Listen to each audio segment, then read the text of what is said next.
APC presidential campaign team hits center of commerce, Kano, hopeful of victory. INEC releases candidates list for governorship and state houses of assembly elections. President Buhari's anti-corruption war remains on course. And on Good Morning Nigeria today, our focus is on get rich quick and ritual practices.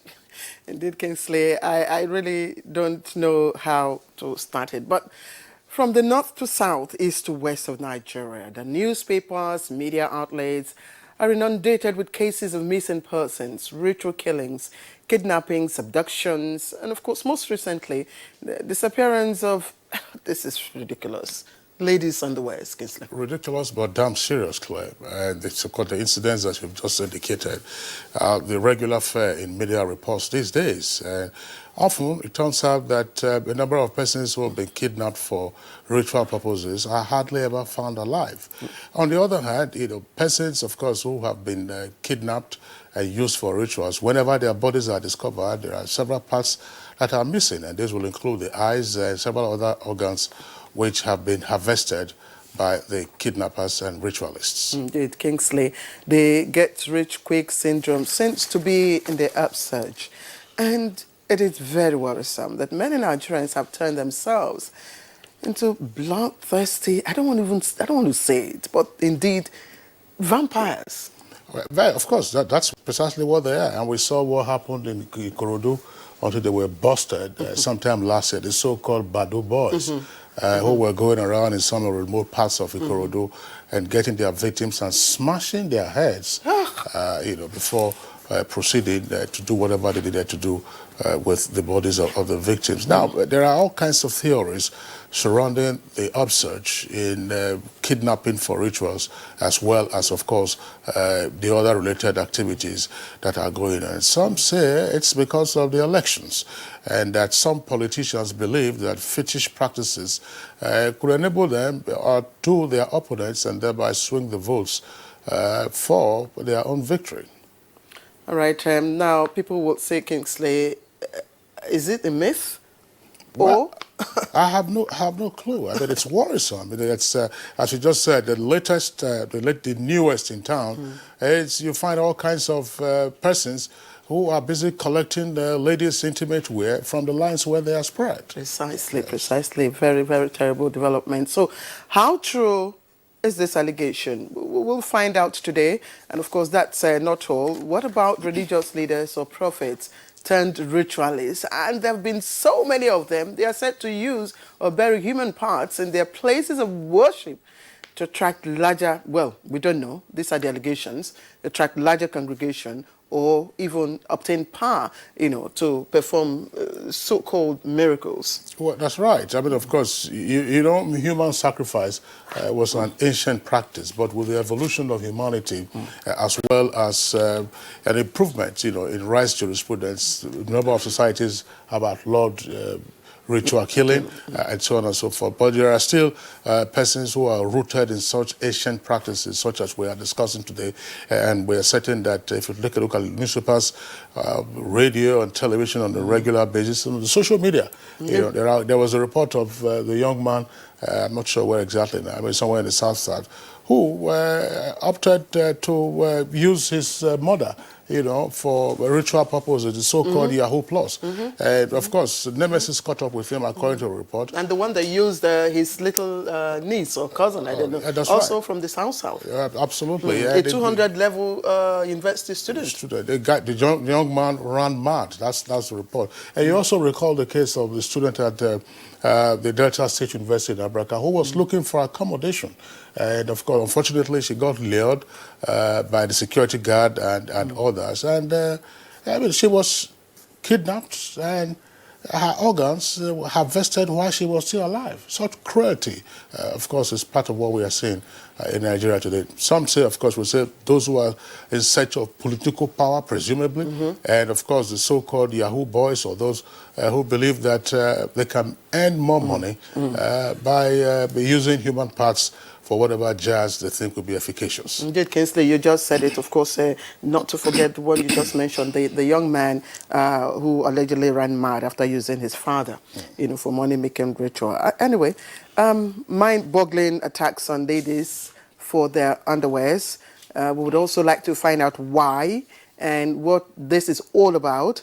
And of course, the underlying issues we shall be interrogating on the topic today is get rich quick syndrome and ritual practices. All right, it's on that note we'd like to welcome you to today's edition of Good Morning Nigeria. Reaching you as always on the network service of the Nigerian Television Authority. We're right here at the Abuja headquarters studios, and it's a live broadcast. My name is Kingsley Osadolo.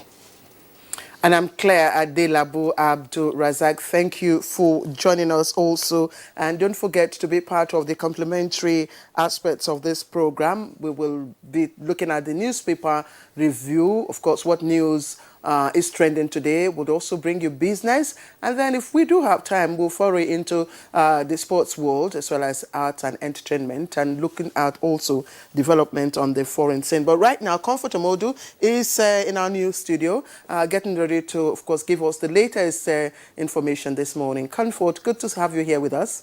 Good morning, Claire and Kingsley. Good morning, Nigeria. Here is the morning news. It was excitement for the people of Kano as President Muhammadu Buhari returns to the center of commerce towards securing his political base as general elections approaches.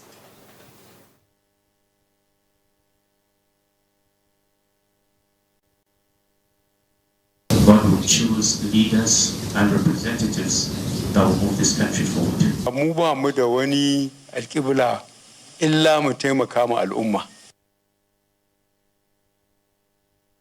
The APC presidential campaign team led by President Muhammadu Buhari has arrived at the ancient city of Kano. Political correspondent Saliu Abdullahi monitored the campaign and filed this report. And the Independent National Electoral Commission, INEC, has released a list of candidates for the governorship, state houses of assembly and the Federal Capital Territory elections scheduled for March 2nd, 2019. Party, the APC, cannot field candidates in the election. So the party is by court order prohibited from participating in the elections and from sponsoring candidates. That is the judgment at the moment, and we have complied.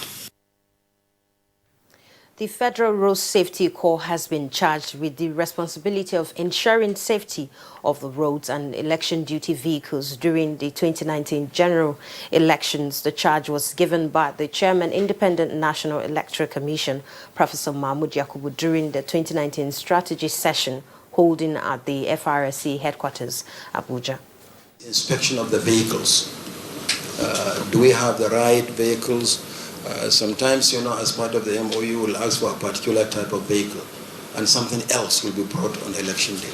It is important to call attention to some contemporary issues at hand, which has been listed for deliberations. Election matches. This is first of the national assignments that will be executed jointly with other security outfits and must be handled with all sense of responsibility such that it will impact positively to free and fair elections. Meanwhile, President Muhammadu Buhari has dismissed claims that his association with Governor Abdullahi Ganduje of Kano State has diminished his commitment to war against corruption. A statement by the presidency says there is difference between perception and reality. It cited a number of high-profile prosecution of senior government officials who are party members serving jail terms and also on administrative leave as an indication of will and determination of the administration in waging anti-corruption war without fear or favor, and also government's commitment to transparency and accountability. On the specific issue of Governor Ganduje, the statement noted that as a sitting governor, he enjoys immunity from prosecution in his own right. The statement adds that under Nigerian laws, a suspect is presumed innocent until proven guilty in a court of law. Edo State has joined the League of States that have adopted the National Homegrown School Feeding Program, with 9.3 million pupils being daily fed across 26 states. At the flag off in Benin City, capital of the state, Vice President Yemi Osinbajo says the impact of the program on the nation is multifaceted and that government is poised to take it to the next level.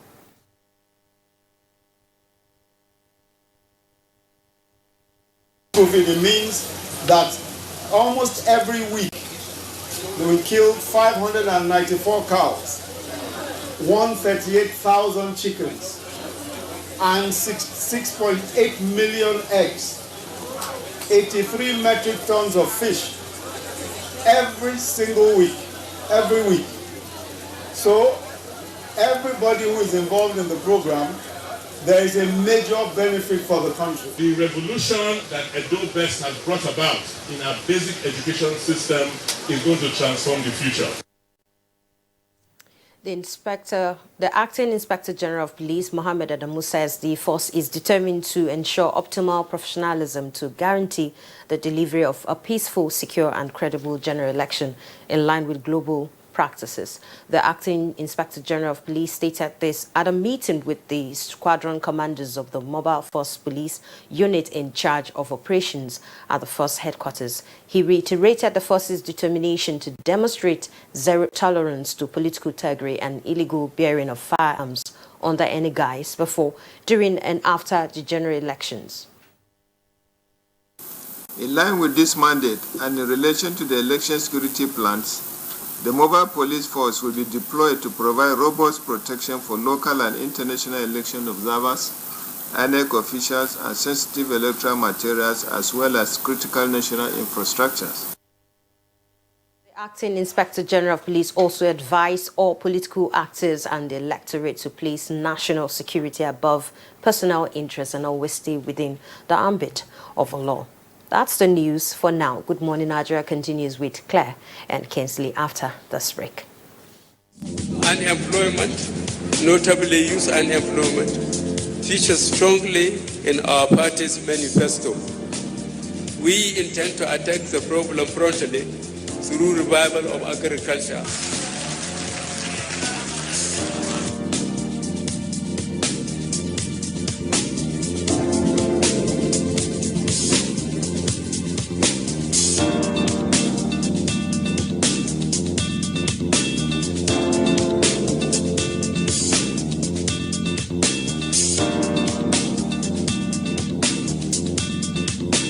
The 30K is going a long way. Actually, I bought an acre of land for 60K like 2012, and presently I have a cassava farm and a yam farm.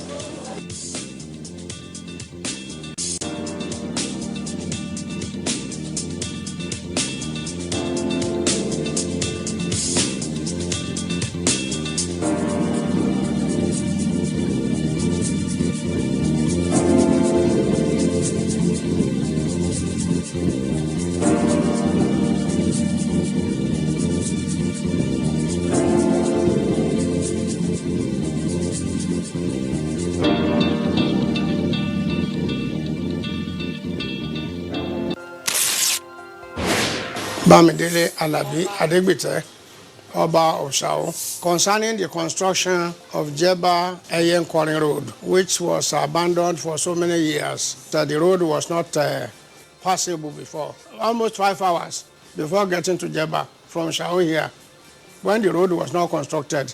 But now, within 45 minutes, I can get to Jeba. My name is Alhaji Abdul Qadir Alabi Adibara, the Oba of Jeba.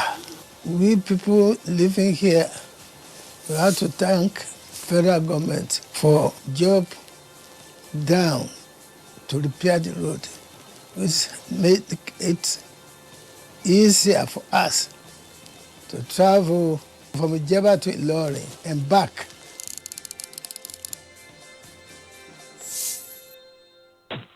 Manager people, make we make the right choice, yo. Make we vote for a man of integrity. Hey, so make we gather together and make this change the work, my people of Nigeria. Together we go carry Niger to the next level. Niger don't decide. Vote Baba Buhari.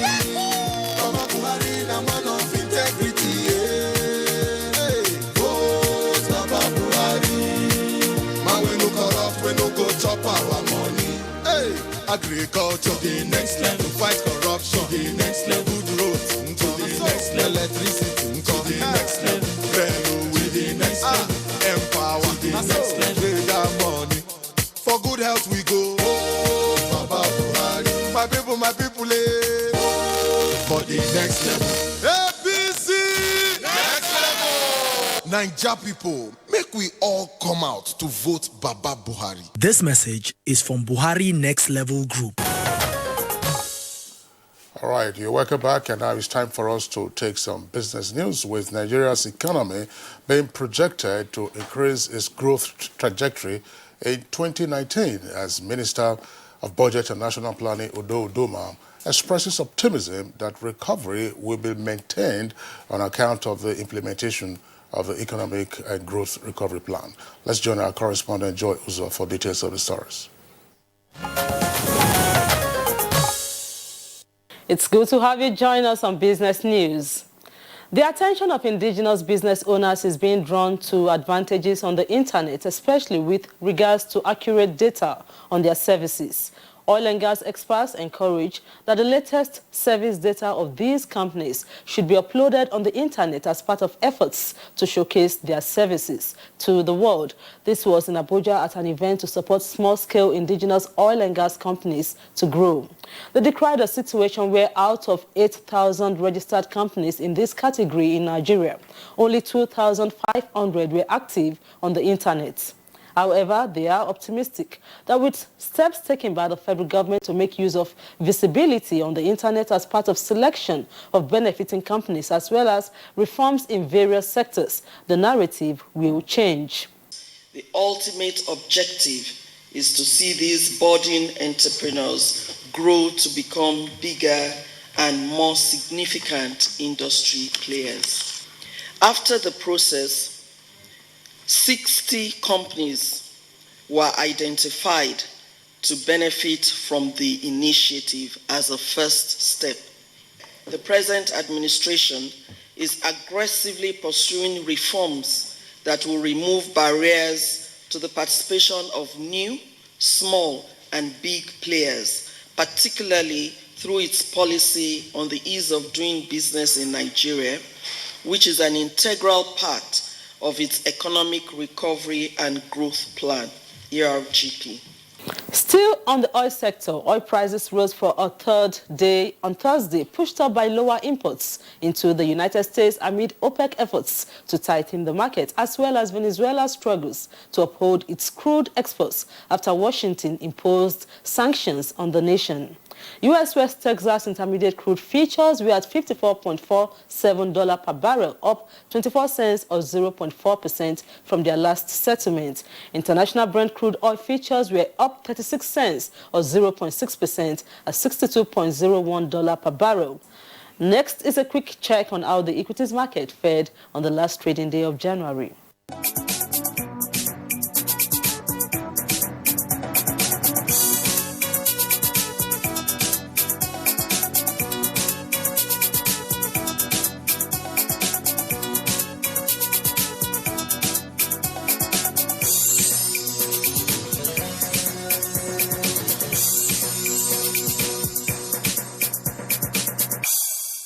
And in other areas, official report from Europe indicates Italy is now in a recession. Output in the continent's fourth largest economy contracted 0.2% in the fourth quarter of 2018 on the heels of a 0.1% drop in the quarter before that. This means 2 successive quarters of economic contraction in Italy officially places it in a recession. Experts cited a decrease of value added in agriculture, forestry and fishing, as well as in industry, and a substantial stability in services. Well, it's not just Italy. Industrial production throughout the whole of the Eurozone slumped into the end of 2018. That report concludes Business News. Thanks for your time. I'm Joy Uzo. All right, that was Business Package from Joy Uzo. Joy, thank you. Let's move on now, and we have newspaper review coming up right now.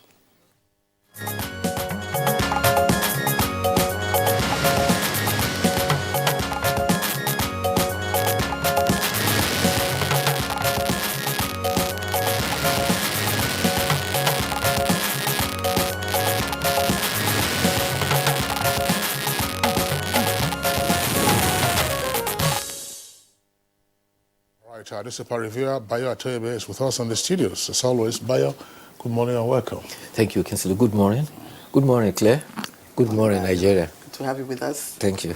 All right, let's begin with you, Claire. Okay, let's start off with Daily Trust. And the lead story on the front page of Daily Trust is on the elections. And it says, Governorship State Assembly elections, INEC's final list excludes APC candidates in Zamfara and Rivers. And there's a rider to that story. That's the lead story. Just a little below the nameplate, you have Onogen's trial resumes at CCT on Monday. You can find the details of that on page 3. Now, federal government to support local oil and gas service firms. Details of that on page 17. And the picture story you can find just a little below the lead story. President Muhammadu Buhari with APC governorship candidate, Governor Abdullahi Umar Ganduje, at the party's presidential and gubernatorial campaign rally in Kano State. Now you can see a sea of heads. As most of the newspapers we have today captured that rally. There are other stories trending at the bottom of the paper. We'll get to that presently. For now. Okay, all right, this day newspaper is what I have. The lead story of this day is on the suspended Chief Justice Onone. It says, despite NJC's pendency, CCT insists on Onone's trial February 4th. With the rider, Buhari has been vindicated. That's according to the APC. Above that is another headline, Obasanjo vows to do everything to save Nigeria's democracy, page 10. And above the nameplate, it says, Nigeria now on growth trajectory, says Jimovia. And federal government targets $2 billion annual forex earnings from new aviation initiative. The details of that story can be found on page 8. Now, further down, you have another headline we are taking from there. INEC maintains APC has no candidates in Rivers and Zamfara. And Kashamu makes final list. That will be for the governorship in Ogun State. Bayo? Just to add to the Onogen's issue, yes. The Daily Sun has another caption which says Onogen opens up on foreign accounts.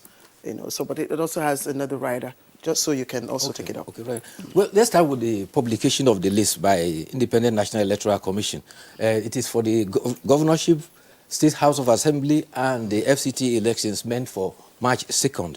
In the list published yesterday, 1,066 candidates have to vie for governors across the nation, while there are 14,583 candidates who have to vie for positions in State Houses of Assembly. There are 105 candidates vying for chairmanship in the FCT and 701 for councillors. Candidates for APC and Rivers States, for APC for Rivers and Zamfara State were omitted.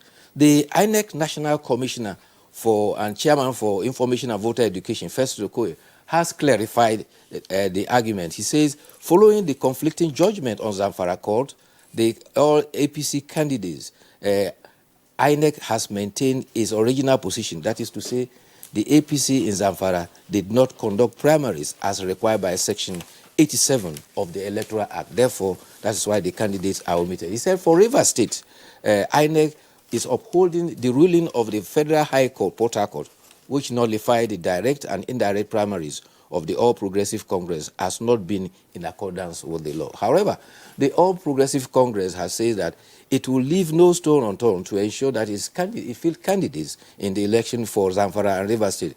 Publicity Secretary Isa Onilu faulted INEC's final resolution of delisting APC candidates for Rivers, the two states of Rivers and Zamfara. He says APC will follow up all legal means to contest the Zamfara and Rivers issue. He says this is the same INEC that opponents are alleging that is working for the All Progressive Congress. He alleges that in Kano, the People's Democratic Party did not do primaries, but INEC is not saying anything.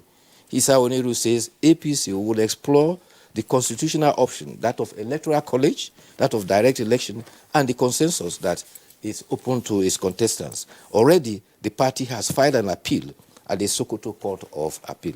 Now, for the case of the Code of Conduct Tribunal, the CCT is to resume the trial of the suspended Chief Justice of Nigeria on February 4th, that is Monday. This is followed the ruling of the Court of Appeal dismissing the stay of proceedings. The Code of Conduct Bureau has actually applied to the Code of Conduct Tribunal to resume the trial. There is that piece that Kingsley read from this day, which was saying that the trial is going to go on pending the dependency of the NJC. NJC is an administrative body. It is not a court of law. In fact, some describe NJC as an executive body. It's not a court. So when an issue before it, it should not preclude other courts from discussing it. Kingsley, do you have another one? That's the only paper I have, yes. Okay, let's take a look at the Daily Sun now. And the Daily Sun has other stories. Just quickly take a look at them. Just go to the bottom of the paper. Says it's a story on Soyinka rejecting Buhari and Atiku as Obasanjo says democracy must be rescued. Now, NSA plans to shut down internet to aid rigging.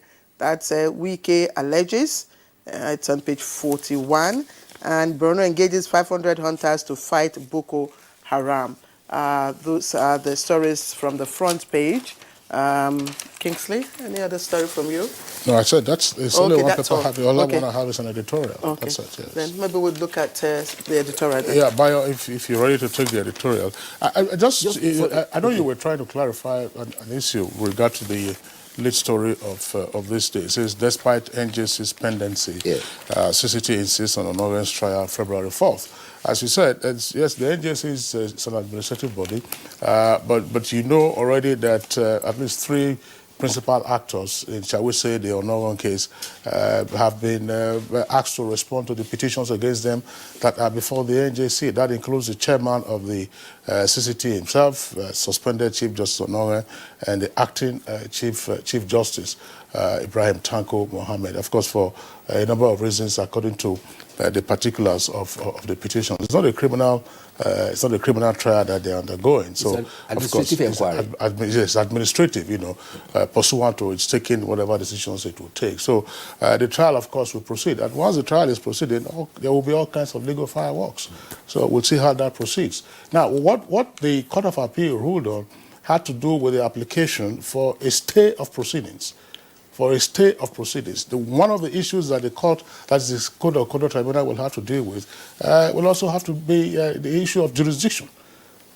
Jurisdiction, it will say, okay, fine, if you assume jurisdiction in this matter, we have jurisdiction, nothing else, let's proceed with it, and then they'll proceed with the trial. So you have the particulars. So all the issues that will be reading in the papers, all of those ones, of course, will now be tabled before the CCT in evidence. Of course, you will call your various witnesses, unless, of course, the defendant admits that, fine, everything all the charges against me, yes, I plead guilty to them, and then you probably will just have a summary judgment. I agree with you. I think when at the end of the day, when the tempers are down, after all the heat, everybody will now wait the outcome from both the NJC and the proceedings from the court. Meanwhile, there's this human interest story. A 35-year-old man has been arrested for allegedly stealing the undies of ladies.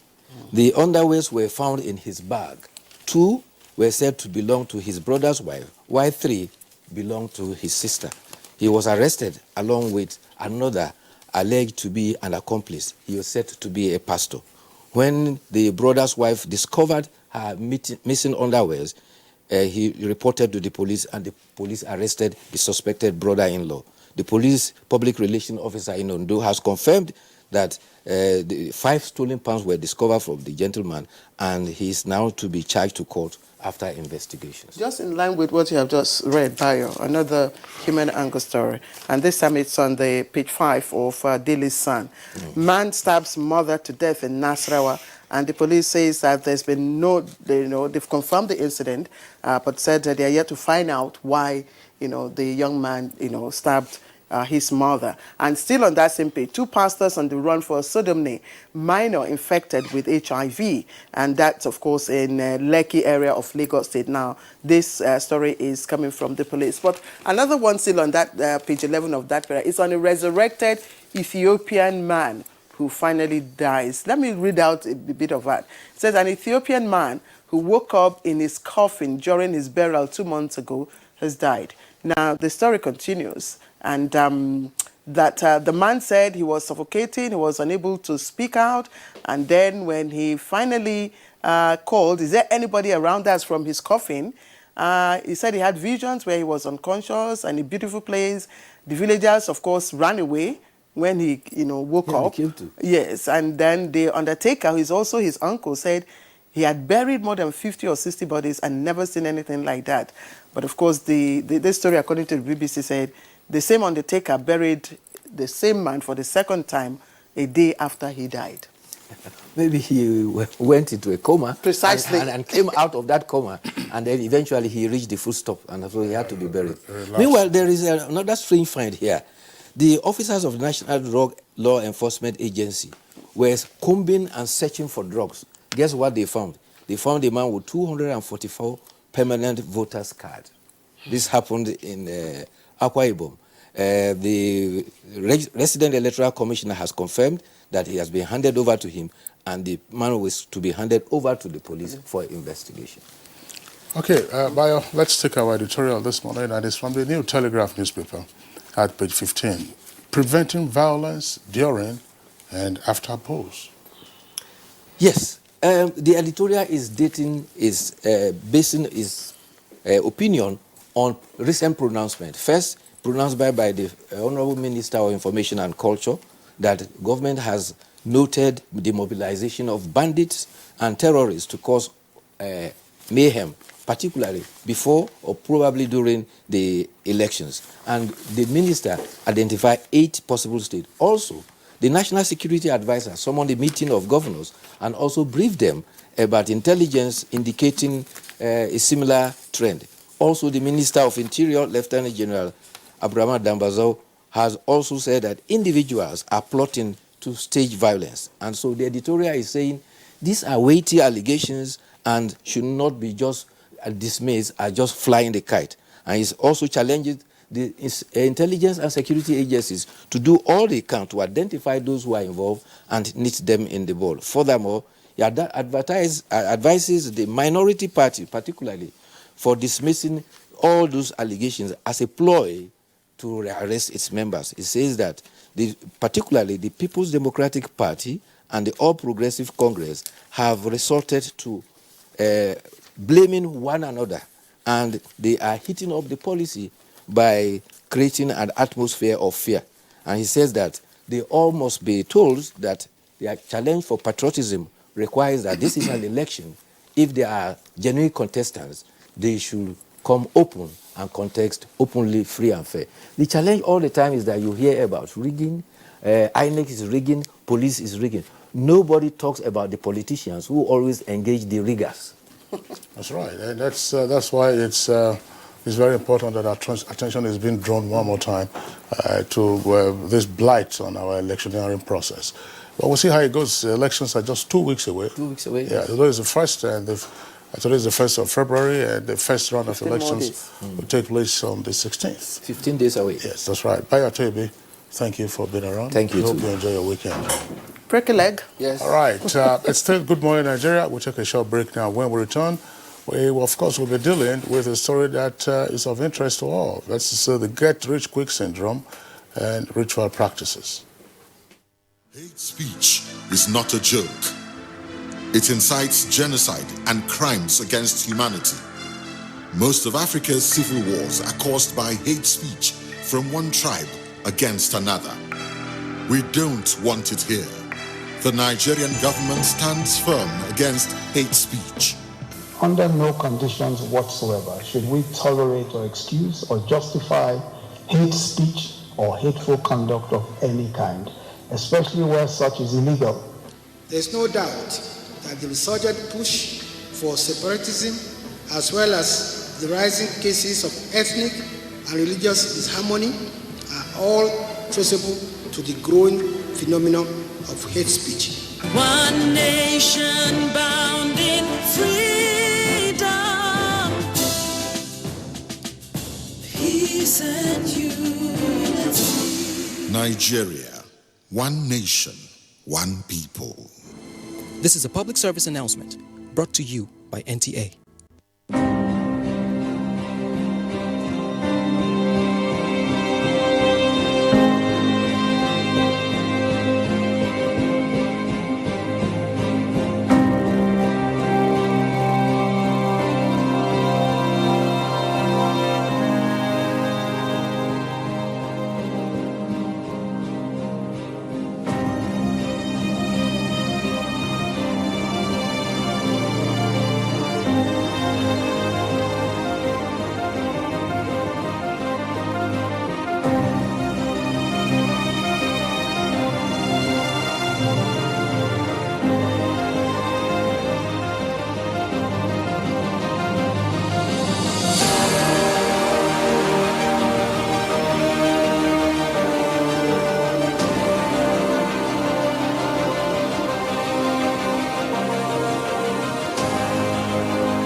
This is Good Morning Nigeria. Are you ready for what we have for you this morning?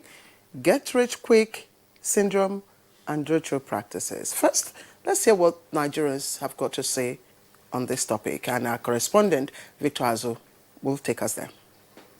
Not enough when you arrest somebody who have committed crime. But what are the penalty for those things? Somebody go steal pants or steal whatever, make money, become rich, build big houses, drive any kind of car, flexing around. You see that there are some upcoming youth or people that will look on to the same person that when I grow up, I want to be like this person. Of course, if one is busy, will you be going about looking for whose pants to steal and whose whatever to steal? Because there's no job. There's no job. So people are jobless, so whatever they can find, whatever they can lay their hands to do. So you just see them going into all kinds of crimes, you know, ritualists and all kinds of cults here and there. Talking about societal values is really going down because everybody wants to get rich. They don't want to wait. They want to make sure they get to where maybe their colleague are. They want to be there anyhow just to make sure they get there. And it's really, and mostly some parents are even contributing to this thing. Seriously. Some parents are not helping matters. They want their peers, they want their children to be, to be like the other children of so and so, which is not very, very good for the society. the youth because of unemployment. That's why so many of them are going into what they are going to now. But notwithstanding, I don't think it's the best thing to do. If only you wait for the rightful time that God have destined you, you get to your destination. That is the truth. Going into crime and doing rituals, that is not the solution. Everybody wants to be rich in illegal way, which is not supposed to be. This country is blessed with everything you need to have to be rich. Not that you must kill somebody to be rich, or that you must cut away, get something to be rich. There are enough potentialities in Nigeria for you to be rich. The increase in crime is alarming in all ramifications, and I tag this in as a result of unemployment. Because if there is industries and factories that are working and people are properly, fixed up, all those things will not be going on. The youth are being very lazy. People doesn't want to do things and according to what is supposed to be done. People wanted to get easy access to everything, and it is not done like that. All right, now joining us in the studios to discuss this in further detail, would like to welcome Assistant Commissioner of Police Frank Mba, who is the reappointed Force Public Relations Officer. ACP Mba, pleasure to have you again on Good Morning Nigeria. Thank you very much. It's always a pleasure being here. All right. Also here with us in the studios is Reverend Father Chris Ayaun. Reverend Father Ayaun is the Deputy Secretary General and Director of Social Communications at the Catholic Secretariat of Nigeria. Pleasure to have you on the program. Thank you so much. Okay. Good morning, Nigerians. Okay. And Mrs. Frida Okoy, a psychologist, is also here with us in the studios. Mrs. Okoy, pleasure to have you on the program. Thank you very much, sir. Okay. All right, Claire. All right, let me welcome everybody. Should I say, ladies and gentlemen, thank you for joining us. But let's begin by situating the issue of get-rich-quick syndrome and ritual practices. Maybe we should start with the psychologist. Thank you very much. The thing is, most people do not have the patience waiting to achieve what they want to achieve because of greed. Naturally, every one of us have greed in us. But the thing is, how do you curtail this thing inside of you? We all need patience to reach that destination where we want to reach. The thing also is this, there's this trait we all are born with. Naturally, every one of us we have traits. And environments also can promote either the traits, negative or positive traits in you. Some of us have these traits, either positive or negative, and the environment you find yourself can either promote the negative one. And once that negative one is promoted, in fact, you won't have the patience. You just want to get something done, like you just don't want to wait. Is there a shortcut to getting rich?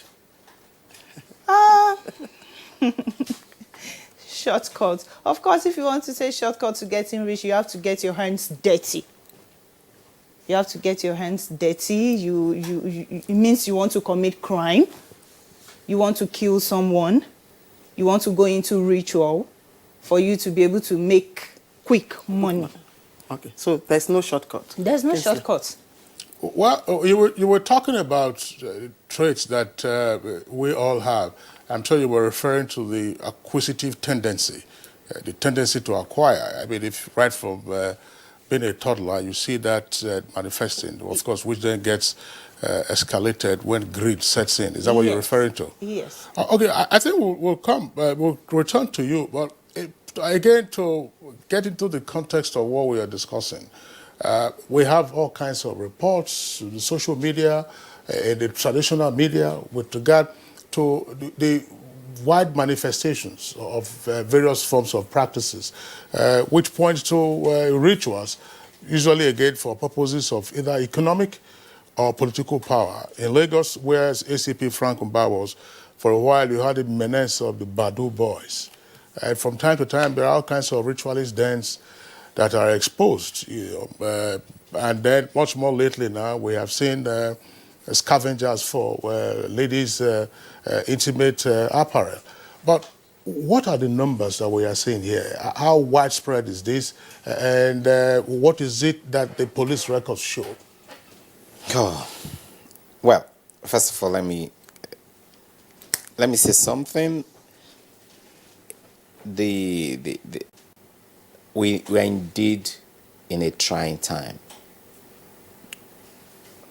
Like the psychologist said earlier, there have always been this desire by man from time immemorial to be successful. Man has always struggled to be on top of his situations. There's nothing wrong in people being ambitious, positively ambitious. But it becomes a problem when it becomes greed. Get rich quick, for me, becomes a situation where someone wants to become not just rich, but extremely rich with minimal effort, minimal or no effort at all, minimal skills, at a very short time. You see someone who has no skill, he has not put in any energy, no work ethic, not ready to even wait for time, no gestation period for wealth creation. And then the person just wants to become a multi-millionaire or even a billionaire within a twinkle of an eye. That's where this problem begins to manifest themselves. It's always been there, but I think a combination of factors are now beginning to push them to the brim. One of them, like the people that were interviewed, identified, is actually the problem of unemployment, but it goes beyond unemployment. Because if a young man is properly trained, he will stand the temptation of time. If every other person who is unemployed on the streets or in our country or in the world begin to embark on crime, then the world will probably return to what Thomas Hobbes described long time ago. The world will become nasty, brutish, and short. Life, actually. So we must begin to look at where we got it wrong.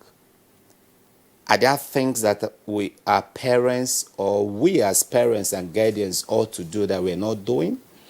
What are the things that the religious organizations are supposed to do and they are not doing?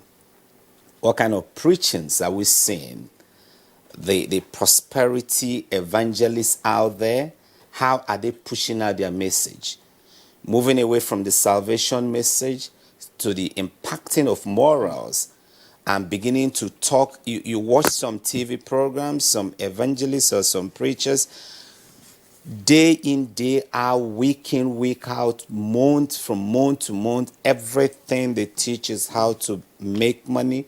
And when people come in to give testimony that they have made it, nobody wants to know how you made it. I was in Lagos as a police officer. We investigated a case of someone who stole about 20 million from a very big hotel in Lagos. And when we were trying to recover the money, we discovered that he paid almost over 50% of the money to a church as a donation and as tithe. And nobody bothered. So it's a combination of so many factors that are actually driving this. And unfortunately... You know, SAP, sorry, Kingsley asked if we could have, a sense of, numbers, statistics, because in 2017, for instance, we have quite a number of, reports on the social media, on newspapers, of arrests, investigations going on. I will not be able to throw exact figures as we speak. But all I needed you to understand is that the issue of stealing of underwears is a recent phenomenon. Precisely. But we have other trends before. We have cases of ritual killings. We have cases, I've handled so many cases while I was at State CID Panti. We've seen young women being lured to prayer houses, and from prayer houses, all these local prayer houses, and from prayer houses, they are hypnotized, and someone somewhere leads them to the outskirts of the town or the bank of a river, and they are murdered. We've seen people, in fact, there was a particular incident in Ikorodu where it happened during the Muslim fasting period, and at the breaking of the fast, people were happy and everybody was just eating from one place to another, and someone lured a very young boy into another room, asphyxiated him using the pillow, and harvested some parts of his body. And when this young man was arrested, when we arrested them, he actually buried the body of the toddler. But when we eventually arrested him, got the body exhumed, and we subjected him to a kind of interrogation, I asked him, who is your father? Who taught you this? And he said his father. And I said, who is your father? I wanted to hear a name like Dangote or a name like Otedola or any of the billionaires and multimillionaires. And then he mentioned the name of a man who is so wretched, so poor.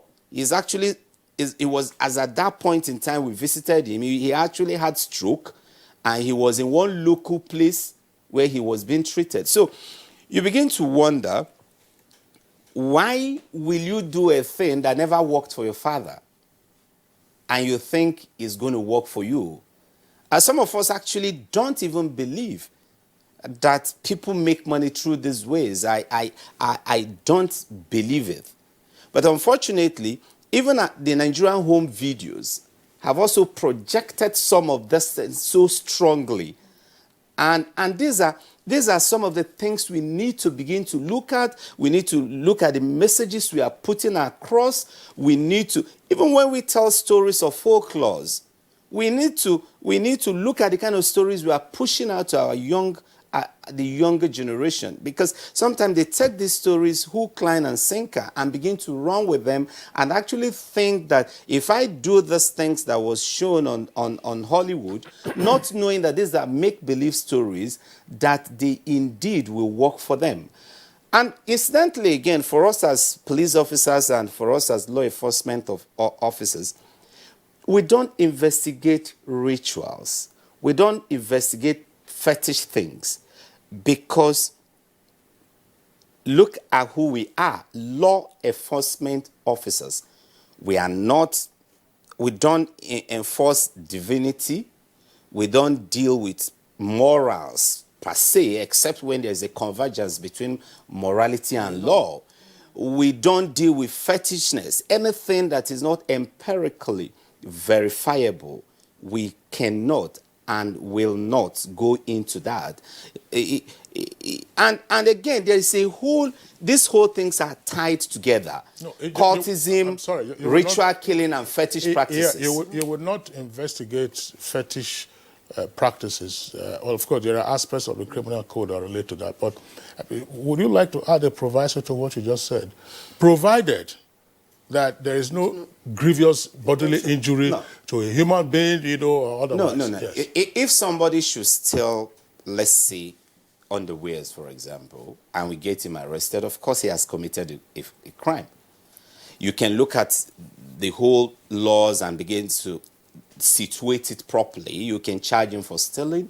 You can charge him for conduct likely to cause breach of the peace, for example, because if he's a female hostel and he is caught trying to remove underwears from the drying lines, it could cause a commotion, and he could even be lynched at that point in time. So for us, again, that's conduct likely to cause breach of the peace. So you can, when you pick up such suspect, you look at, and that's why I say those aspects that are empirically verifiable. But sometimes people expect us to be able to say, oh, what those fetish aspects which are beyond the comprehension of the law and beyond the comprehension of our investigative tools, of course we won't do that. If somebody is dragged to a shrine, for example, to forcefully take an oath of secrecy or all those practices, of course we can bring them under the law, because we have what we call trial by ordeal and so many other things. But we can't begin to go into the nitty-gritty of what they do behind the scene. We don't have the capacity. I can't investigate. I'm not an Ifa priest. But Kingsley, sorry, before we bring in Reverend Father Chris Anyao, ACP Mba, are ritual killers intentional killers?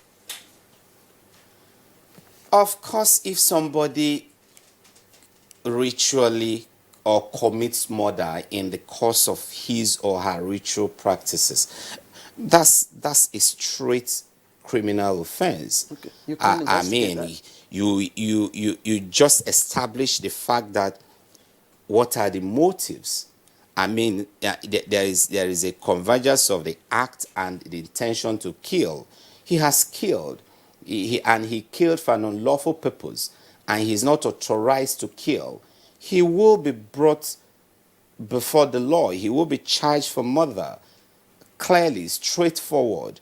The point I'm making is we can't go beyond those things that are visible to the law and to normal human being. Let's pause here for a while. Reverend Father Chris Anyao, I'm wondering, let's look at it again from, since he brought in the other, metaphysical aspect. Can anyone really make money by killing somebody else?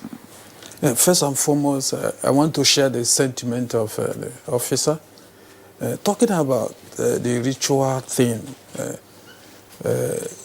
ritual practices, fetishism is an emic attribution of powers to objects or persons, and the use of those powers for selfish reasons, for manipulations, to get influence, to get power and money. These are things that people, seek, so to speak. Is it mere myth, or can it be? Yeah, it may not be mere myth because there are powers. I tell you that there are two operating factors in the world, the power of goodness and the forces of evil. These are realities that are there. If you go to the book of Revelation, chapter 12, verse 7 to 8, the war broke in heaven, and Michael, the archangel, had to fight war with the dragon, who had power. God gave him powers before,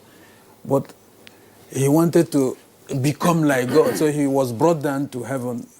And why God didn't take those powers from him, I don't know.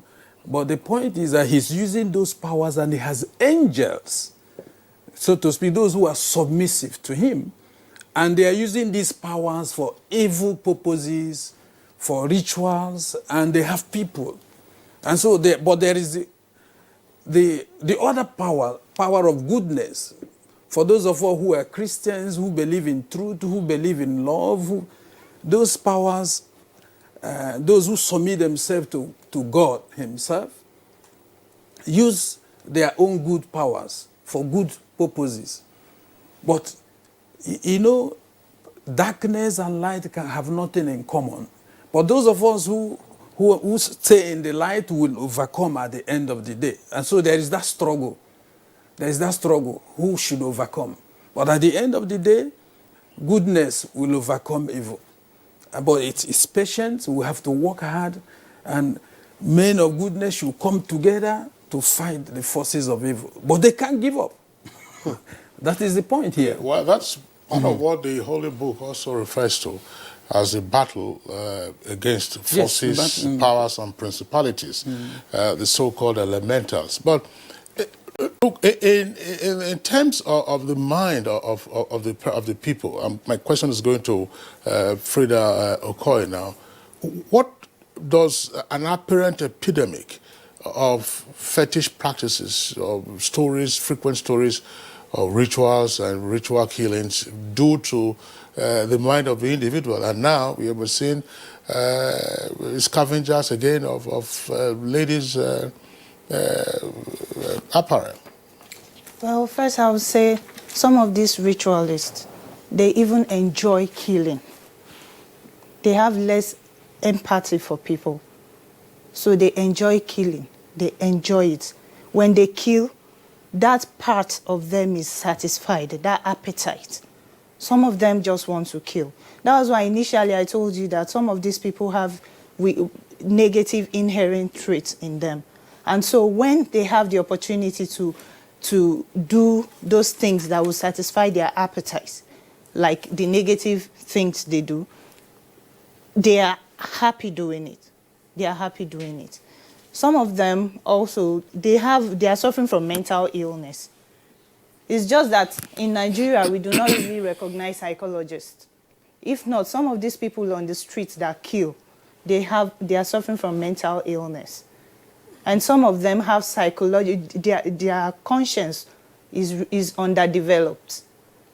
Sorry, some psychologists have gone ahead to categorize, this kind of people. There are those they call the psychopath. Yes. There are those they call the delusionist. There are also those they call the nihilist or so. So is there a way to recognize when these, attributes or when these qualities are inherent, are working in the minds of an individual? Okay. The thing is this, when you see a ritualist, what comes to your mind first? Why is he doing it? Why is this person doing it? Some other person might decide to commit a crime and feel guilty. Well, what I'm saying in essence, are there the recognizable attributes when you see someone, okay, maybe this person might have a tendency to do such and such a thing? It is only when you have a one-on-one talk with them before you might not really be able to recognize the particular thing that is wrong with that person, except we use some clinical approach in psychology to diagnose that person. It is only when you talk to the person, you ask the person some questions, it is based on what the person also tells you. The background, how the person grew up, the environment the person found himself, because sometimes environment too influence them. And it is environment too that could also make that person to have turned out to be who that person is, to have become a killer. And you cannot just see a person and just know that, oh, this one is suffering from this kind of mental illness, this person is maybe has fallen into depression, that's why, or this person is suffering from schizophrenia, that's why the person is killing. You can't just see the person and you tell. You have to have... Mr. Sokoye, what you're describing would just be, the general run of criminal activities. We're here talking about persons who consciously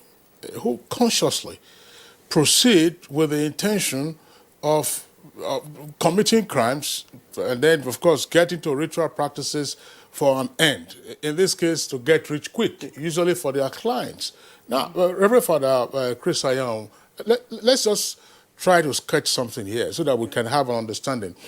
Regrettably, we are unable to get a herbalist with us in the studios to explain this. One of the it's yeah, to get a herbalist. Yes, I mean, the herbalist, we tried. I mean, they, of course, the impression they gave was, look, you put me out of business. If I did this. Let's explain. One of the most gory stories that occurred last year had to do with the confession of what happened. That a victim was kidnapped, and the organs harvested, and part of the organs included the heart. And after the heart was taken out, the herbalist said they should put it in a mortar, and the heart was pounded, and then given to the client to eat. So that he can assume powers. What is going on, Reverend Father? Yeah, I just told you about the angels of evil and the forces of goodness. They are real. they influence the society, they influence politics, everywhere where you have power. And they use lies, they use manipulation, deception to lure people into what they do, just to achieve what they want. Like power, wealth, these are what they have in mind to do. And it's very unfortunate that, don't forget also our society, traditional religion, so to speak, is part and parcel of us. And even within the church, some pastors, we have also heard stories where they bury something in the ground. And the craze for miracles, people want solutions to their problem.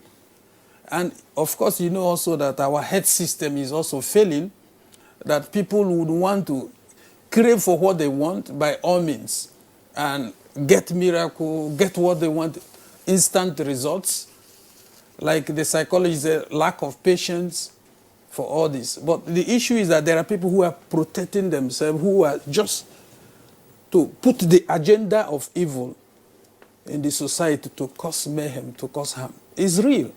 Yeah, when you say it's real, the ACP Frank Umba, of course, did say that the police would not investigate divination, for instance. But we do know, I mean, from ancient times, divination, has always been part of human existence. Now, from divination to all kinds of other occult practices, where people assume that they can have powers, oftentimes temporary, and then they get on. I say the linkage, I wouldn't know whether you are the right person to answer this question, but I'm just asking it. Perhaps you have an ecclesiastical perspective to it. What occurs in the metaphysical world such that, as they claimed, if they gouged out the eyes of a victim, they will have money, or if they cut, you have all kinds of stories that you hear. You say, go and bring the kidney, go and bring the heart. How would that manifest into money? I mean, we are all sweating. We are sweating here every day. We are sweating here every day to earn money. Would that put you on the stock market? These are mysteries that are difficult to understand, but the world is wide. There are different types of spirit. The Bible says, God has powers over everything. Like I said, I just gave you, the scripture says in the first letter of St. Peter, chapter 5, verse 8, the devil is prowling around looking for someone to devour. We have to stand strong in faith. We are fighting principalities and powers here. So these powers exist at different levels. But God has the authority and the power to control everything. Okay? But like the devil, one of the manifestations of the evil is lies and manipulation. That they manipulate to deceive people at all times. But the emphasis on attraction, what the eyes can see, materialism, in order to achieve what they want. Okay, let me bring the psychologist again, just before Frank comes in. Again, like Kingsley asked you earlier on, very young Nigerians are unfortunately, involved in this very terrible act. And again, I'm wondering, what is the psychology of rituals? What does it do to their brains and their sense of reasoning? When that happens, what is going on in their minds, in their subconscious? The thing is, that part of them in their mind that is supposed to tell them that this thing you're doing is wrong is dead. That part of their mind, which is their conscience. That part of them is dead. We all have conscience. When we do something or we're about to do something, our conscience will tell us if what we're about to do is wrong or right. And even when we are doing something wrong, our conscience still tells us that this thing we're doing is wrong. These people, that part of them is dead. So they just do it. And they are happy doing it. No. I'm sorry. If I say no, I'm not necessarily disagreeing with you. When you say they are happy doing it, it's just something Machiavellian about this. Say the end justifies the means. The young man says to himself, or the young lady, or whoever, the client, it could be middle-aged or otherwise, For politics, we have seen, there have been some reports, I'm sure Frank Oba would attest to this, there have been reports of some politicians whose photographs have been published. We saw them taking their bath at a cemetery. Taking their bath at a cemetery. In the middle of the road. Sometimes at midnight, Yes. you know, taking the Intersections. bath. Some of the intersections, you see all kinds of fetish objects. So, but for the client who says, listen, I need a human part, I need this, I need that. Again, as Claire asked, what's going on in the mind? Look, you are a human being, I'm a human being. Why do I think that I need another human as a trophy to enable me, you know, ride high? That's what I'm asking. Well, that's like I told you. In fact, there are three aspects here. We have the id, the ego, and the superego. That id is the one that no matter what, if you want something now, that part of you, we all have it, will tell you, I want this thing now. Now, I want it now. And if you can't control that thing in you, you can do just anything that any other man asks you to do. You can go ahead and do it. Okay. As a psychologist, we'll take advantage of your presence here with us. The id, ego, and superego. Yes, that's fine. That's elementary psychology, as some of you would say. Yes. What then are the factors that will push you to respond to the urgings of your id? Others would not also say, no. Yes. Environments. The people you surround yourself with. Okay. Maybe politics too. When you say environment, how do you mean? Environment, in the sense that the kind of people around that, yes, peers too as well, your friends, maybe like just the money, getting this money quick too as well. You see some of your friends riding in big cars, you know, building mansions, they have everything. And you're there struggling. Maybe you've been doing this thing, taking it calmly, like I want to do it the right way. And then it gets to a point that this right way is taking forever. I don't want to wait anymore. In one of our respondents in the Vox Pop that we did, you know, our correspondent conducted, mentioned parents, and I'm wondering how do parents, you know, come in here? How do they get the blame? Yes. Let's say as children, while we were growing up, if you grow up in an abusive environment or in an environment where, let me say, crime or killing, violence, and the child is there, over time, the child thinks, oh, maybe this is just the normal way of life. Maybe this is the normal way to get things done. You grow up in an abusive environment where maybe you see your dad and mom fighting. Your dad beats your mom too as well. Or you see people, you see someone just carry a gun. You shoot another person. Or even the TV at home. The kind of TV programs that our children watch. All right. We would like to appreciate you. We're told you have of course, busy schedule. Mrs. Freda Okoye, a psychologist, would like to thank you. We'll be right back again, of course, to continue. We'd like to hear again the spoken word, what the spoken word also do, maybe from the father or the mother or from friends and associates, what they do to the child. That's when we come back after the break. Stay with us.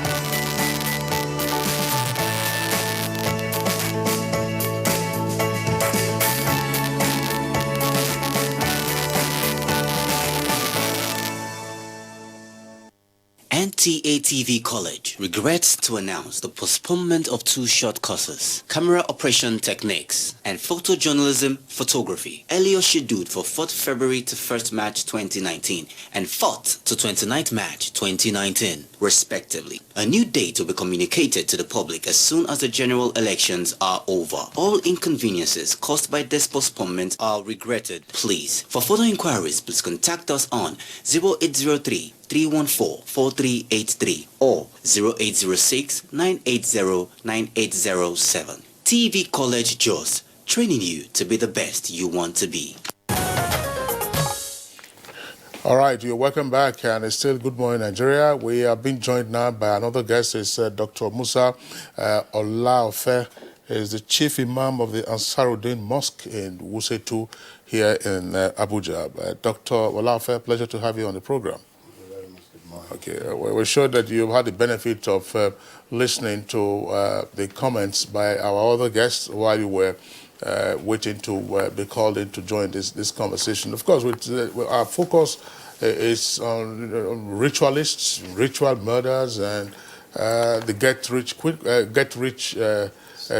syndrome. Plus, of course, acquisition of political powers by those who believe in such things. The Reverend Father has talked about some relevant aspects of the Holy Bible, but of course, sometimes we also hear there are also stories about marabouts and so on and so forth, what they do, divination and all kinds of things. But what's your take on what is playing out in society with a rash of ritual killings?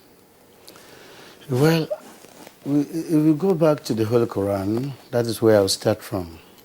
Almighty Allah said, Bada'uz billahi minash shaitanir rajim, bismillahir rahmanir rahim. Man qatala mu'minan muta'ammida fajazawhu jahannama. Anybody that kills anyone intentionally, the abode of such people is hellfire.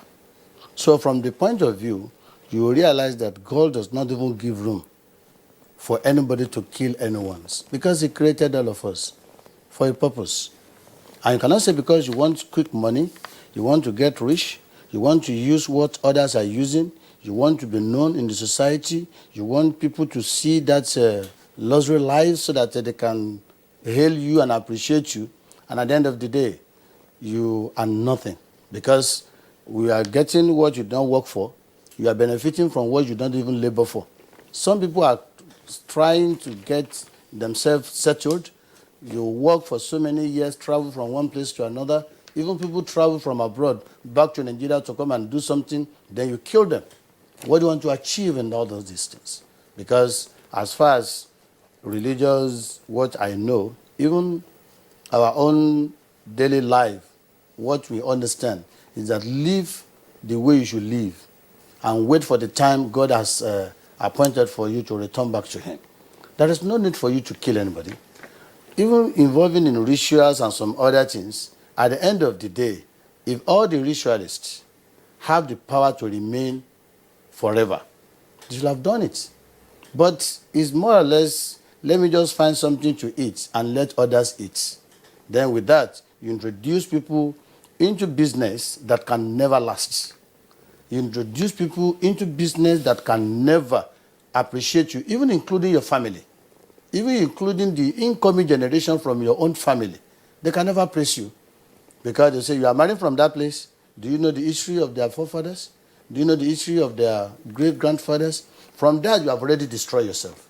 So it's better for you. You don't even involve in all this spiritual and killing, doing all sorts of other things. Even when you abuse somebody, is it not even better than killing someone entirely? So these are the things we see that we need to refer back to our Bible, refer back to our Holy Quran. We should be reading it. Let me ask you, Dr. Olaofe, the psychologist who just left here talked about absence of conscience in those who carry out these acts. But I also know in the Holy Books, there is a place that says, no one is without conscience. Everybody, every human being has a conscience. At what stage or what happens to the consciousness or the conscience of people who do this? You see, if you go back to Stratonus, when Allah says, the evil they do, it is already in their minds. and they are ready to do it. That's why they always carry it out, and they will not go unpunished. Now, for anybody to start thinking of that, your conscience is supposed to talk to you. What am I doing? Am I doing the rightful thing? Do I supposed to even do what I'm doing? Because some, they forget about this conscience we are talking about. Number one, they don't have the fear of God. They don't have the fear of anybody. And they don't even fear the death. It can come to them. And they'll keep on telling you that even have you ever seen anybody that died and be resurrected and ask him questions, all this type of thing, because they don't have the belief in the Holy Book. They don't have the belief in themselves. They don't even have the belief in the community or environment they find themselves. And that's why you see that that conscience is not there. Somebody who has been stealing for long, then when they were being caught, taken to police, they will say, this is my first time. Reverend Chris Anyao, this does not just happen. You know, it evolves. I mean, the eroding of the conscience. What are those conscience suppressors? First and foremost, formation of conscience begins with the family. The family plays a very important role. When parents, do not even care the books their children read, the kind of television they watch, the kind of programs that attracts them and all that. And it goes step further. Education in the school, religious and moral instructions that should be part and parcel of schools. The teachers that teach, how are they, helping the student to grow? These are how somebody forms his conscience or her conscience. And then in the church, religion also plays a role. The homilies that the person hears and the training that he receives in the church, in the mosque, these are how you form your conscience. And you develop the fear of God. You develop the basic values of love, good relationship with people, not being violent. This is how. But unfortunately, some of these areas are going down. All right, Father Chris, thank you very much. ACP Frankumba, let's bring you in again. You've been quiet for a while. Again, looking at the law enforcement perspective, there will be a wide, variety of issues that you will be dealing with. Those who are doing this know that there's some profit in it. I mean, it is not the herbalist, for instance, who will go to look for the victim. I don't know. They will have their own foot soldiers. You have the clients, and of course they pay money, and so on and so forth. What is the value chain of what we're looking at? Okay, before I come to that, it's not value chain. I don't know whether value is not the right word, but for want of a better expression, let's say value chain. Yes. Before I take that question, let me equally add to the discussion that the Reverend Father was pushing. The suppressors of conscience, like she put it, beyond what he has discussed, parental influences, home training, the entire gamut of the socialization processes, the church, the mosque, the schools, and all that. Another key factor that suppresses the conscience of our youths is actually drug abuse. We have also discovered in the course of our work that sometimes, even though they've already thought about the crime, they've already conceived them, they've already schemed out and charted out their plots, for them to actually carry them out, they need Dutch courage. They need to be under the influence of something that could help them do exactly what they have actually planned to do. It's actually a continuous line, though.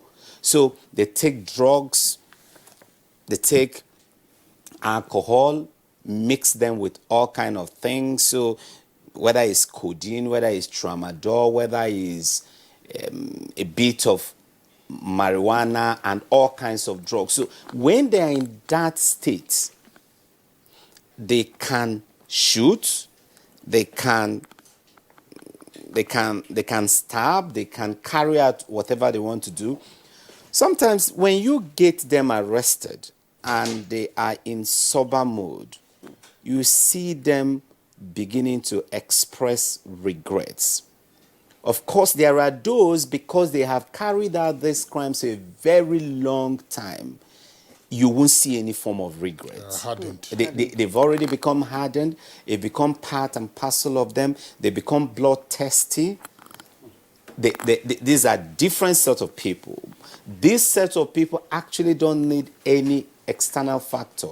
They don't need drug. They don't need anything to put them in that situation. So drug abuse, substance abuse is actually a strong conscious suppressor. Having said that, let me try to answer his question. Again, in all this, there's a business angle to it, starting from the herbalist, in quotes.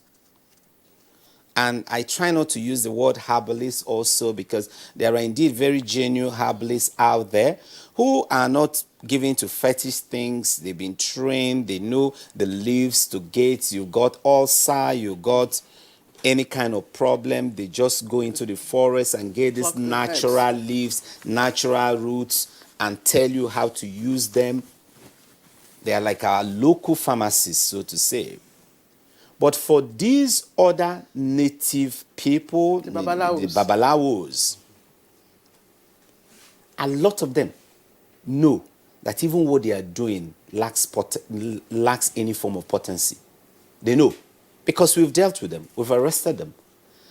And they just create a very fearful environment around them, decorate them with skulls and all kind of things, spill goat blood and everything.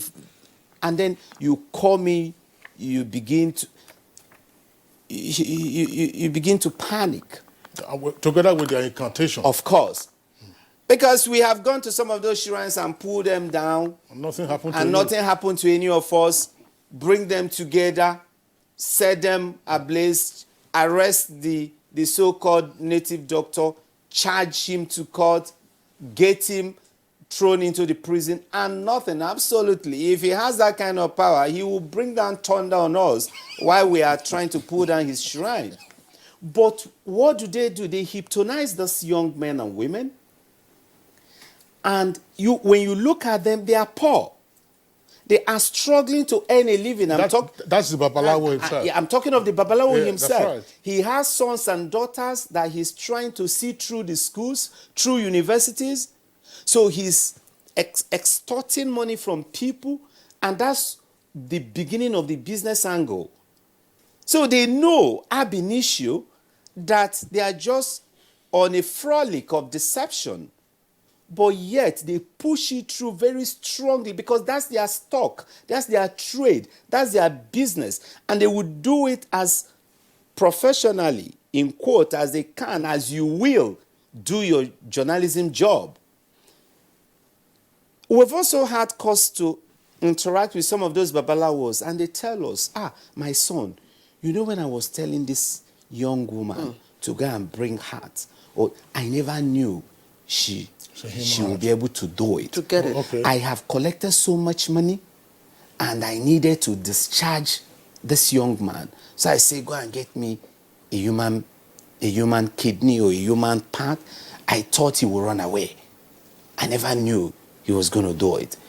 You were talking about someone pounding a heart. When I was the police PRO in Lagos State many years ago, we arrested a young woman, a prostitute. She actually stole a baby and pounded the baby. Not just heart, I mean, full, whole being. Was she and deluded? Used it to produce a powder, ostensibly to get more clients, to become a distinguished street worker. Commercial sex worker. Are you to serious? become exceptionally successful in her trade. And when we got the doctor, I think the native doctor. I think Marvel Akboibo, DIG retired, was the commissioner of police then.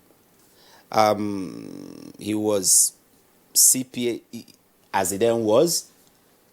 And it was something that shocked all of us.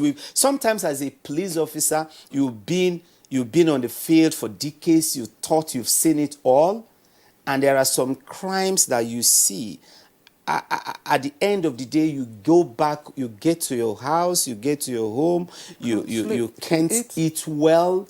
It takes you days for you to come around and continue your normal routine. What was she diagnosed? Well, our interaction with her didn't show anything that suggests she needed extra diagnosis. I mean, we have, there are people we see and we send them to the psychiatric hospital. Particularly, we've been working, while I was in Lagos, we worked extensively with the psychiatric hospital at Yaba. And even when I was in state CID, we send people, we make referrals to them at all time, and we depend on their report to actually proceed on the other aspect of our investigation. So when the native doctor that was working, the Babalawo that was working for her was arrested, he actually said he never, in his widest imagination, believed that the young woman was going to carry out those things.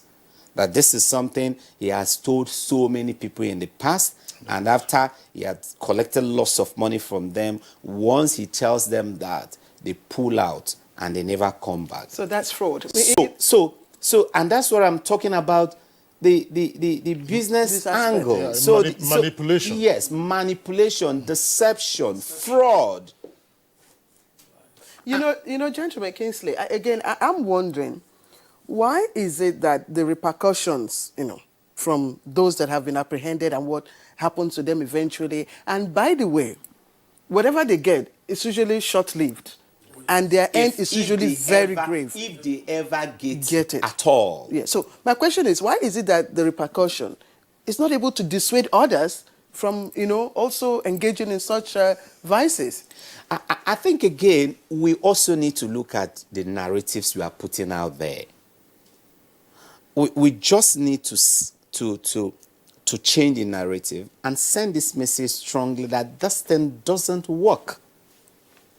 As long as we continue to send messages across that, sometimes it works, but it works, is short-lived, a lot of people will tell you, if it's going to just be for 2 weeks or for 1 month or for 5 years, why not? Yeah, because nobody lives forever. In fact, somebody they will say, I mean, you remember 50 Cent's video, the video on crime and stuff, which he did, I think the title of that movie was Get Rich or Die Trying.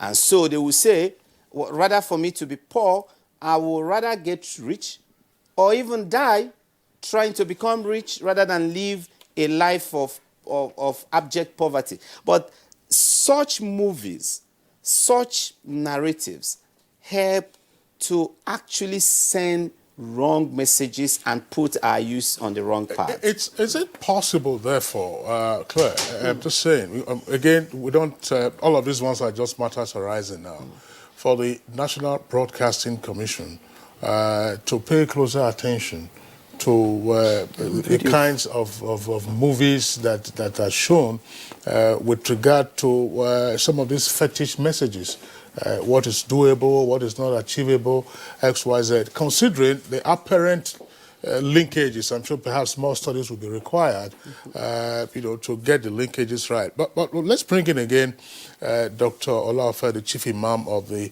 Ansaruddin Mosque in Wuse too. We'll be talking about Babalawo and herbalist. Again, there are sometimes references to some alfas. What is the role? How do they get into all of that? Because just as Reverend Father said, some of them will purport to derive their powers from the holy books. See, if you look at the holy book, there is nowhere in the holy book that will tell you do things that can destroy anybody. You see, people believe that when they are not educated, when they don't have any concrete job doing, when they ask people, what are you doing for a living? Person will tell you that, well, I'm just an imam in the mosque. What else do you do again? I'm not doing anything except to receive visitors, those who will come for special prayer, those who will do this one. If these people come for you for the first special prayer, there's no need for you to introduce another thing to them. Pray to them or pray for them. When they go, if God answers their prayer, you are not even the alphas and omega. You are not the one to answer their prayers, but tell them that, please, I've already prayed. God the Almighty, we should be expecting hope from Almighty God. But for you to say today, that thing you asked me is, you can't be done, it's already done. And if that thing fails, you now come back again. Madam, honestly, what you told me that will happen did not happen. You know, you just said something about special prayer. And I'm wondering, what makes a prayer special and different from other prayers? No, that is so that is the language people prefer. Are you getting it now? They say prayer is prayer. Even when you wake up in your home and pray within yourself, it's prayer. But when they say special prayer, at times it's just like inviting others, come and see what I'm doing, exaggeration, there just to catch the attentions of the people that this man is doing a very big thing. What is so special in anything special?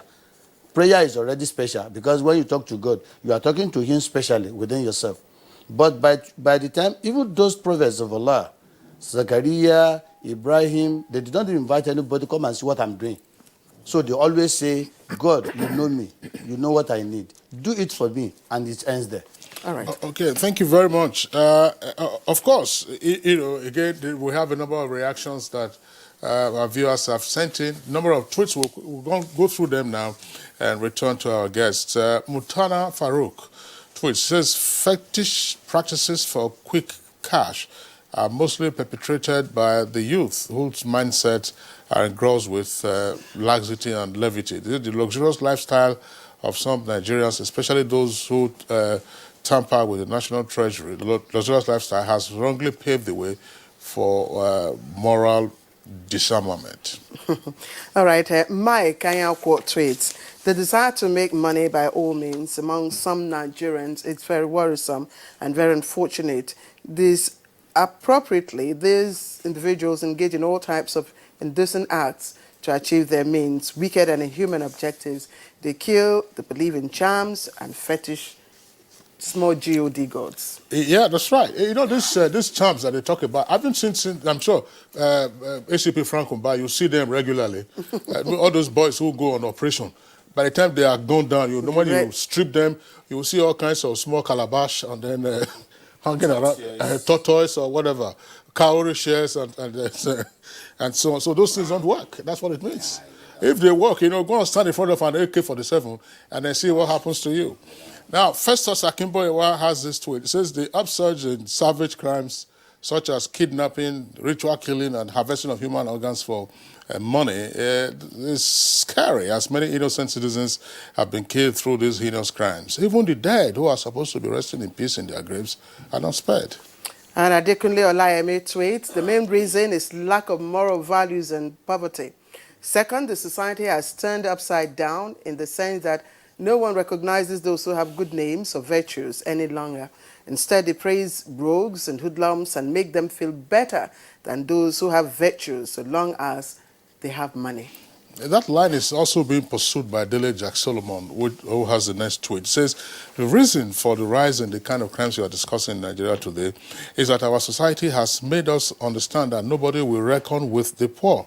This has made families to put a great value on the culture of success, regardless of what you do or engage in to become successful, while our religious institutions are preaching prosperity without recourse to credibility and hard work. Even the entertainment spheres do not help matters. The songs and movies we hear and watch are promoting materialism and also stressing the need to become rich and wealthy at all cost. We must change. All right, and this one is coming from Mutana Farouk. The cultural fabric of our tradition has been threatened with moral decadence because of the ungodly love for materialism. We live in a society where people who are patriotically and morally upright are molested and relegated, while ill-gotten wealth is celebrated with titles. When the fear of poverty has dominated the fear of God in the minds of people, then it wouldn't be surprised to experience the cacodemonic practice in the minds of the people. This scourge could be perhaps ameliorated when the churches, mosques, society begin to reject those guys' offers. Ibrahim Tudo says the cause of recent upsurge in such crimes is well known. Now, the crimes are mostly allegedly associated with some politicians and happens during election periods. Now, the unholy alliance of poverty, politics, and unemployment is always volatile. And Ishaq Imam tweets moral decadence, joblessness, insecurity, if not urgently dealt with, could spell doom for the future corporate existence of our dear nation. Mike Ayako again, it says the consequences of get rich quick are unpalatable. It has debased the norms and values, and some women don't wear or spread their undies for fear of them getting into the hands of those ritualists. So we demand serious reprimand for any offender in this regard. So lest we forget, recognition given to rich individuals in our society is an impetus that helps to spur some others to engage in all kinds of illegalities to acquire wealth. Right, and more tweets coming. Festus Akimboyewa, this is your tweet. Emphasis must be placed on hard work, and the idea that only the rich and wealthy people matter must be discouraged. Now, government, family, religious organizations, traditional rulers, and schools must work together to curb the menace of this heinous crime. Ibrahim Modu Aji tweets, it says youth employment is a major approach to tackle this menace of ungodly practices. A special unit for fetish practices or kidnapping for ritual killings and other similar cases should be established in the Nigerian police force to confront the menace adequately. Of course, Dele Jack Solomon, of course, has an advice there. But let me quickly take Cecilia Okoroma. And her tweets read, people die for lack of knowledge. A youth that thinks a ritualist can enrich him or her should tell the ritualist to enrich himself first. That's right. That's the point. That's right. Well, how come they are living in such penury as we have heard? Diza 234. Sorry, just before I take this, you know, part of the manipulation that you get to hear, I'm sure again the ACP Frank Uba on your beat, you would have come across them. Some of the Babalawos would argue that this is the power that God gave to them. It's small G, not capital G.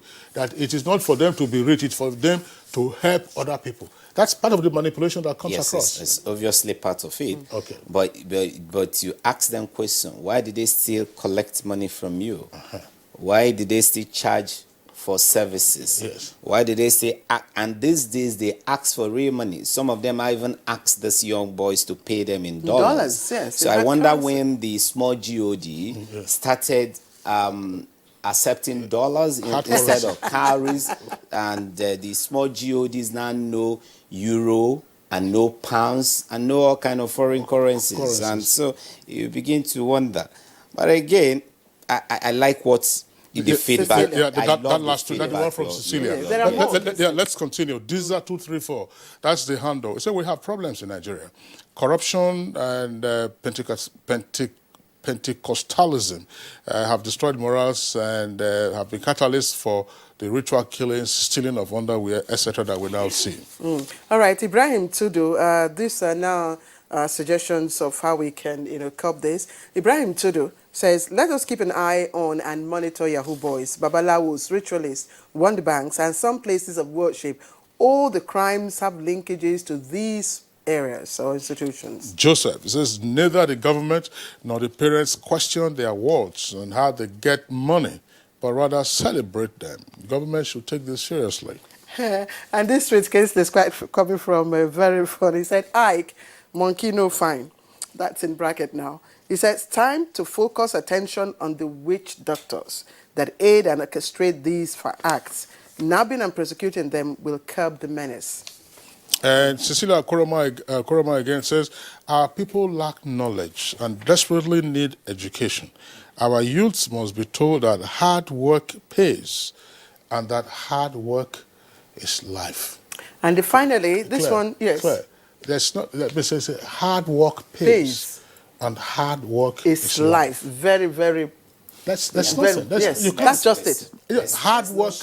Absolutely. There's no shortcut to life. If you're looking for a shortcut, to success, that is a shortcut to end one's life. Absolutely. Right, let me take the last tweet now. And this one is particularly directed to the ACP here. He says, Dede says, can they ask Mba, what is the police doing to plant harvesters and the medicine men performing the ritual? Has any been caught and investigated?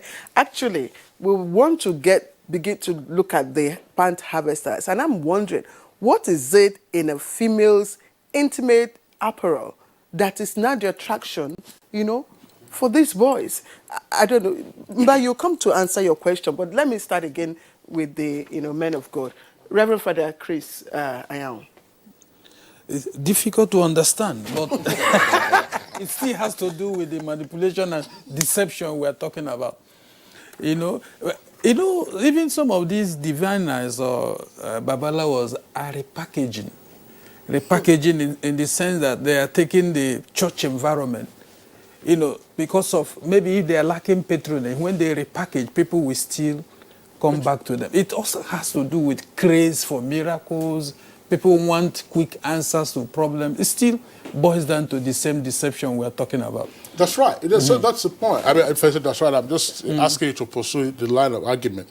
They are repackaging. So when one line of deception is no longer efficacious, then they tend to rewire. Dr. Laofe, what's your take on that? Well, you see, when people test you, most especially from where I come from, you even see the signboard because they don't fear that this is the Baba that can cure you, that can, whatever problems you are having, no any problem. You realize that when you get there, the first thing he will ask, one of our scholars, Sheikh Muhyiddin Bello, used to say one thing. If you go to somebody and that person say, okay, say something, why can't you abuse the father, the mother, the grandfather, say it, and say that person should just repeat what you have just said. If you cannot be able to explain what you said silently, then leave that person and don't even bother to go there. Go and pray to God to answer your prayer. Now, they've already make it a kind of a business, whereby when they come, they say a lot of things. Not only that, they say, we have done it for one commissioner, we have done it for one president of America, president of England. They will mention all sorts of names just to attract you to know that, yes, this man is very hot indeed. And I believe he will surely do it for me. For example, now, go ahead, please. The issue of having children. Some people tell you that you know one man, if you go there, within 1 month you will get it. Is that man going to have an affair with your wife? Why can't you talk to God to answer you? If you cannot do that, they've collected money from different people. At the end of the day, child will not come. Okay, I like for the spiritual man, Kingsley, I'm sorry, to give us this last, before we bring in Mba, spiritual insight, because you've got spiritual insight. Maybe you need to explain again so that the viewer can know that there is really no connection between whatever comes out of a woman in the pan and money making, because I don't understand it. You see, they have nothing to, when we are talking of spiritual people, we are different kinds. Some will tell you, I have nothing to do with all those things. Let me pray for you, you go. While some will tell you, our forefathers has been doing this, let me go and check the account, that book. Then they'll start telling people all sorts of stories. So the best thing, when people comes to you, please, for the sake of Almighty God, and to protect that religion, people knows you with, don't introduce them into another thing that will never bring any value. So because spiritually, when you lie to people, and when they see you in any public appearance or whatever, the first thing, don't mind that man talking. He's a great liar. But if you talk to them and say, let's leave everything in the hands of Allah, who can do it for you? Even when they see you, you will be the first person they will praise, because you don't put yourself in the positions of alphas and omega that you can do everything. Okay, all right. Thanks a lot. I don't know. Some of these things are rather bizarre. I mean, to say the ladies' intimate wear that we are fine. why can't they go to all the bend down boutique, where they have the second-hand items? If you say you are looking for what has been used before, so go on. I'm sure if they were looking for whatever quantity, they will find them. They have those bend down boutique where they will be ringing bell on them. I'm sure Frank well, in the mid-80s in Lagos, around Oshodi Isale, they were selling some of these things 250, 20, 250. But that's what they were 250 couple at the time. No, that's I'm a journalist. I used to see them. Kinsey, I think some days ago, when this matter came up, you said something that was very vital. In the past, women, really do not expose their intimate apparels, in the public glare, yes, that's right. Where people can easily get access to. So what is happening? What have you found out? These are very, these are very difficult and weird topics to actually discuss. I think, again, because women are also becoming very bold, and a lot of them are fashionistas, and they compete even with undies in terms of, I wear Victoria's Secret, I wear D&G lines of design. And so particularly when you have female hostels where girls live in clusters, you expect those girls that have those beautiful collections to want to spread them on the line, take the whole line, and even when they are dry, they're supposed to pack them in, leave them for a while for the not too privileged ones to see the kind of collections they've got. But again, I think, but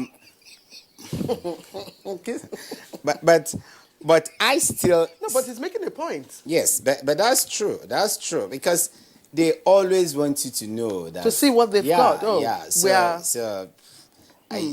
I mean, so are there Gucci panties? Yes, I've got them. Stuff like that. So answer this question. What has the police done? We're doing what we can do, and we will continue to up our game. I mean, if we're not doing much, you wouldn't be reading in the newspapers about those arrests being made. But like I said, when we make this arrest, we can only charge them to court for those definable offenses. And that's exactly what we will be doing. But we need to go beyond that. Like both of you have said, like almost every discussant here has said, this categories of crimes or categories of misdemeanor, we need tools beyond the classical law enforcement tools to actually deal with them. And that's where the socialization process comes in. That's where the whole process of education, enlightenment. We keep talking about the kind of the messages and narrative. Look at songs like, if you don't get money, hide your face. I mean, that's a song. I mean, so I wouldn't know the other lines in the music, but I've heard the song, if you no get money, hide your face. I mean, so that's where NBC comes in. That's like, oh my God, don't even get close if you are not rich and wealthy enough. So we need to begin to query some of these messages. We need to begin to retool them. We need to begin to redirect those messages. Our younger generation need to know there are no shortcuts to wealth. In all the books, in all the studies I've done, there are only two shortcuts. And they are inheritance and lottery. But the percentage of people in the world that got rich through lottery and inheritance are so insignificant that you cannot go that route to become wealthy. All right, Assistant Commissioner of Police, I'm afraid we just have to stop at this point, but we'd like to appreciate you. Of course, your first appearance is your second missionary journey. We welcome you. Thank you very much for coming. It's a pleasure. All right, let's also appreciate Dr. Musa Olaofe, who is the Chief Imam Ansaruddin Mosque, Wuse here in Abuja. Thank you very much. Reverend Father Chris Ayamu, I would also like to appreciate you for coming. Thank you very much. Thank you. All right, Kingsley. Yeah, that's of course, we'd like to thank you for tuning in and then for sending in the tweets. That's it for us on Good Morning Nigeria for the week. We're back on Monday, same time, 7 o'clock in the morning. Until then, enjoy your day and have a lovely weekend. I'm Kingsley Osadolo. Sorry we couldn't bring you the complimentary packages. We will try and do that next week. Join us on Monday. I am Claire Dilabo Abdurrazak. Bye-bye.